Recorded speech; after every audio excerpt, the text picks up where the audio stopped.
আপনারা নিজের চোখে দেখতে পেরেছেন যে জাতির জনক, জাতির পিতা বঙ্গবন্ধুর বাসা, সেই ঐতিহাসিক ৩২ নম্বরকে পুড়িয়ে ফেলা হয়েছে। এই প্রটেস্টার তো বলবো না, এই মব জাতির পিতার বাসাকে পুড়িয়ে ফেলায়।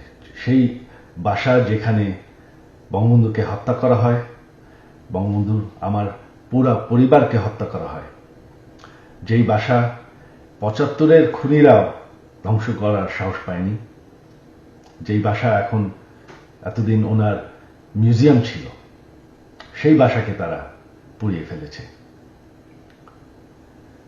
বঙ্গবন্ধু একটি দলীয় বিষয় না, বঙ্গবন্ধু হচ্ছেন জাতির পিতা। বঙ্গবন্ধু না থাকলে আজকে আমরা বাংলাদেশ হতাম না, আজকে আমরা পাকিস্তান হয়ে থাকতাম।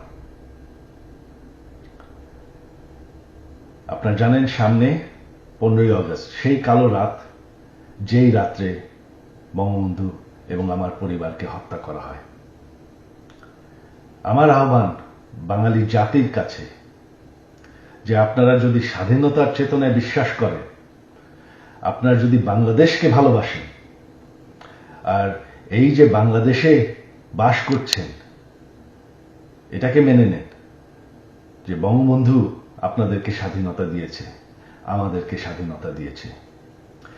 এই 15ই আগস্ট আমার আহ্বান আপনাদের প্রতি, শান্তিপূর্ণভাবে ৩২ নম্বরে গিয়ে ফুল দিয়ে আসবেন, দোয়া করবেন বঙ্গবন্ধুর জন্য, স্বাধীনতার চেতনার জন্য এবং আমার পরিবারের জন্য।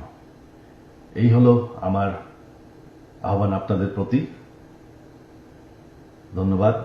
জয় বাংলা, জয় বঙ্গবন্ধু।